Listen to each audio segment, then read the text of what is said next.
جس طرح نماز جماعت کے لیے ہے نا کہ جو پہلی صف میں ہوتا ہے اسے اتنا زیادہ ثواب ملتا ہے، اور قرآن میں بھی ہے کہ خیر اور خیرات کے لیے ہمیشہ آگے آگے بیٹھا کرو، آگے آگے جایا کرو۔ کہ اگر اب یہاں پہ اعلان ہوتا کہ مثلاً آج کی مجلس میں آئی فون بانٹا جائے گا اور جو پہلے ہوگا اور آگے ہوگا اسے دیا جائے گا، تو شاید ہی کوئی بندہ دیوار کے ساتھ ٹیک لگا کے بیٹھتا، سارے صفوں کے آگے بیٹھے ہوتے ہیں۔ تو جس طرح دنیا اور مٹیریل چیزوں کی ویلیو ہے میری زندگی میں، اسی طرح عبادات کی ویلیو میری زندگی میں ہونی چاہیے۔ کہ آپ پاکستان جب ہم جاتے ہیں تو آپ دیکھتے ہیں کہ 8 سال کے بچے، 10 سال کے بچے بالکل ممبر کے آگے آگے بیٹھتے ہیں۔ یہ ایک تربیت ہوتی ہے بچپن سے کہ آپ کو لگاؤ ہونا چاہیے ذکر محمد اور آل محمد سے۔ آیت اللہ العظمیٰ بہجت کی نماز بڑی مشہور اور معروف تھی کہ لوگ رات کے 2:30 بجے 3 بجے جا کے اپنی جگہ ریزرو کر لیتے تھے کہ جب آئیں گے تو شاید ہمیں ان کے پیچھے نماز پڑھنے کی توفیق نہ ملے۔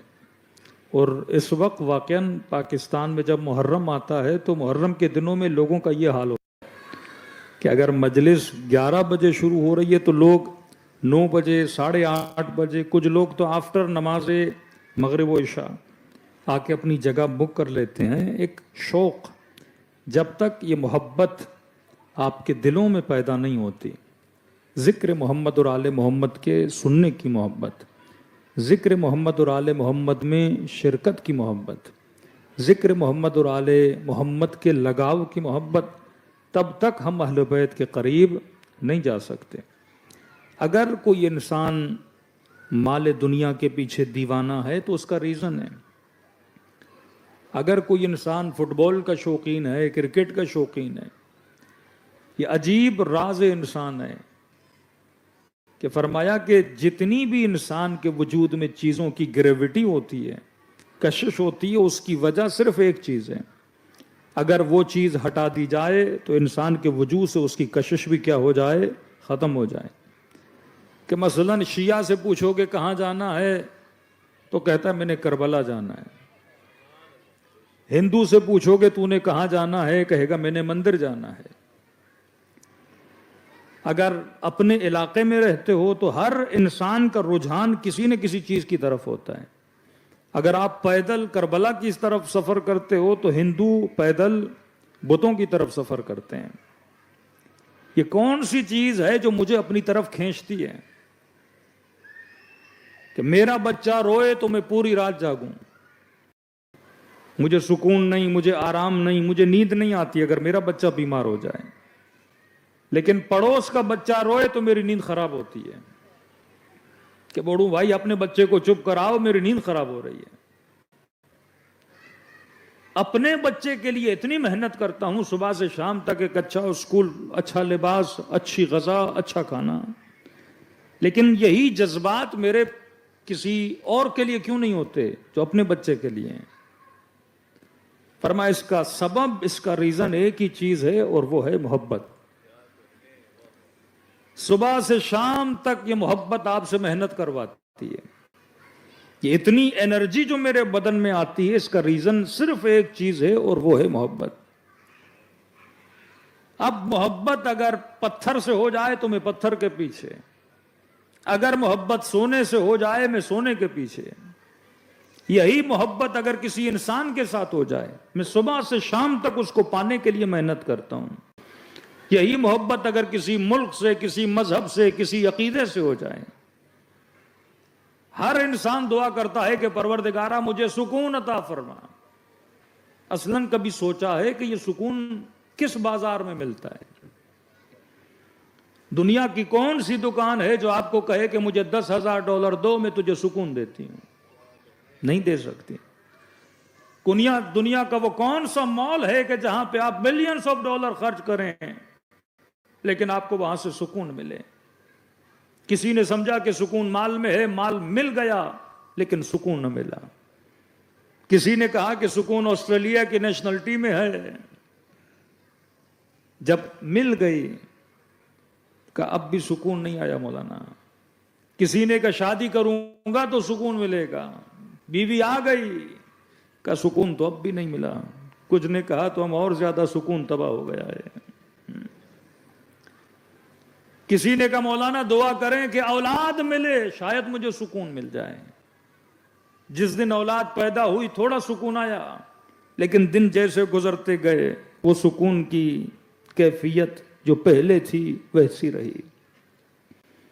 ہالی ووڈ کی ایک بہت بڑی ایکٹریس جس نے خودکشی کر لی، بلینز آف ڈالر کی مالک، دنیا میں سب سے زیادہ شہرت، انسٹاگرام پہ سب سے زیادہ لائکس اینڈ فالوورز، لوگ پریشان تھے کہ اس کے پاس دولت ہے، اس کے پاس گھر ہے، مطلب اس کے پاس جو تھا لوگ رش کھاتے تھے کہ میرے پاس بھی ہو۔ جس گاڑیوں پہ چڑھتی تھی، جن گھروں میں رہتی تھی، لوگ تمنا کرتے تھے کہ ایسا گھر مجھے مل جائے، ایسی گاڑی مجھے مل جائے، لیکن اس نے خودکشی کر لی اور خط لکھا کہ میرے اندر ایک عجیب سی بے چینی تھی، مال ملا، دولت ملی، حسن ملا، واہ واہ ملی، شہرت ملی، لیکن یہ بے چینی گئی نہیں۔ تو میں نے سوچا شاید موت اختیار کر لوں، مرنے کے بعد شاید مجھے سکون مل جائے۔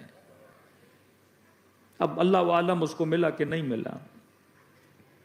تو دنیا کی سب سے قیمتی ترین چیز اگر آپ سے بولا جائے نا کیا ہے، وہ نعمت سکون ہے۔ کہ خدا کہتا ہے ہم نے اپنے حبیب کے دل پہ کس چیز کو نازل کیا؟ سکون کو نازل کیا۔ کہ مولا حسین کا سر قلم کرنے والا کہتا ہے کہ میں نے حسین کے چہرے پہ کس چیز کو دیکھا؟ سکون کو دیکھا، اطمینان کو دیکھا۔ کہ یزید تخت پر بیٹھ کر بھی پریشان تھا اور سیدہ زینب کے ہاتھوں میں رسیاں تھیں پر سکون کے ساتھ کھڑی تھیں۔ یہ سکون کی دولت کہاں سے ملتی ہے؟ یہ سکون کی طاقت نہ کوئی ڈاکٹر، نہ کوئی پڑھا لکھا بندہ، نہ کسی ٹیبلٹ میں، نہ کسی چیز میں سکون نہیں ملتا۔ اصلاً یہ صبح سے شام تک پورا ہفتہ کام پہ جانے کے بعد آپ ان انگریزوں سے پوچھو گے کہ 2 دن پب میں جاتے ہو، کلبز میں جاتے ہو، کیا لینے؟ تو کہتے ہیں ہم پیس آف مائنڈ کے لیے جاتے ہیں، سکون کے لیے جاتے ہیں۔ شراب کیا کرتی ہے؟ نشہ کیا کرتا ہے؟ آپ کو کوئی اعلیٰ قسم کا ڈپریشن ہے، پریشانی ہے، جب بندہ شراب پیتا ہے تو اس پریشانی کو بھول جاتا ہے، غافل ہو جاتا ہے۔ لیکن یہ پریشانی شراب پینے کے بعد کتنی دیر تک نہیں ہوتی؟ جب تک بندہ ٹن رہتا ہے، جب تک نشے میں ہے تو پریشانی ہے ہی نہیں۔ لیکن یہ پریشانی کا جانا کیسا ہوا؟ جیسے نشہ ٹوٹا پریشانی وہیں کے وہیں کھڑی ہے۔